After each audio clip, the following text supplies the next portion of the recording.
Eastern Cape Judge President Selby Mbenenge had his turn in the hot seat today as the misconduct probe against him continues by the Judicial Conduct Tribunal.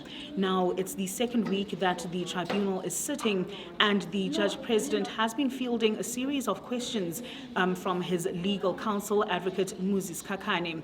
Now, you'll remember that some of the allegations that have been made are in dispute, and that has presented a dispute of facts before the tribunal.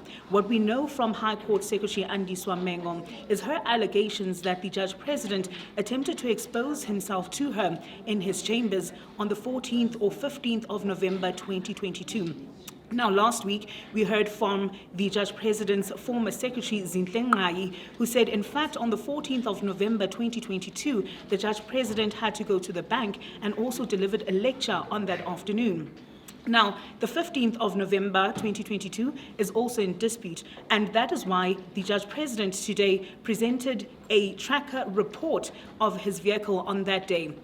He says he left the court building around midday that day, went to East London before heading to the car wash and then going back home. And so that is the date that is in dispute before the tribunal, and that is what the Judge President has attempted to discredit in the testimony of Andiswa Mengo, who's the complainant in this matter, who's accused the Judge President of making unwanted sexual advances towards her between 2021 and 2022. Now, there's a series of WhatsApp messages also that has been exchanged between the two parties, in which the Judge President made these advances towards the junior staffer. Now, the Judge President today, in his testimony before the tribunal, admitted that there was a flirtatious relationship between himself and the junior staffer, and indeed confirms that he was trying to pursue a romantic relationship with the High Court Secretary. Now, he's confirmed that before the tribunal, and also combing through the WhatsApp messages between that about 15-month period between the two parties. He says there were advances that he made, but he didn't get an indication that the junior staffer was rejecting his advances. In fact, he says when she said around 2021, when she said earn it, that to him seemed like an invitation for him to continue in his pursuit of a romantic relationship between them.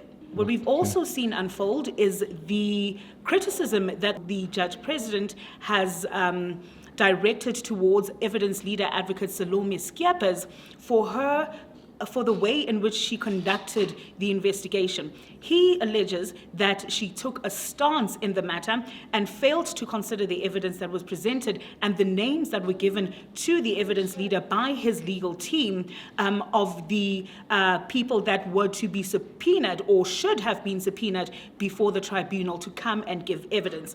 Now, he also speaks about the incident on the 14th or 15th of November, or the 14th of November rather, where Andiswa Mengo said that she had left the court building after the Judge President's secretary. In fact, he's presented a register, and this register also came to light before the tribunal last week, when Ngai, in fact, said that Mengo left the court building around 4:30 p.m. that afternoon, and she left after around 4:41 p.m. And so that is another area of dispute that has been presented before the tribunal.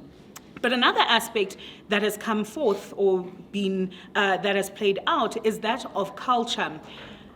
The Eastern Cape Judge President says that in the Xhosa culture, it is a widely held understanding that a woman will not freely give you her favor in the face of advancements. And so it was his understanding that he should continue in his pursuit of a romantic relationship with her. The tribunal is expected to commence with its sittings again tomorrow, with the Judge President continuing with fielding questions or answering questions from his legal counsel before he gets to be cross-examined by the evidence leader.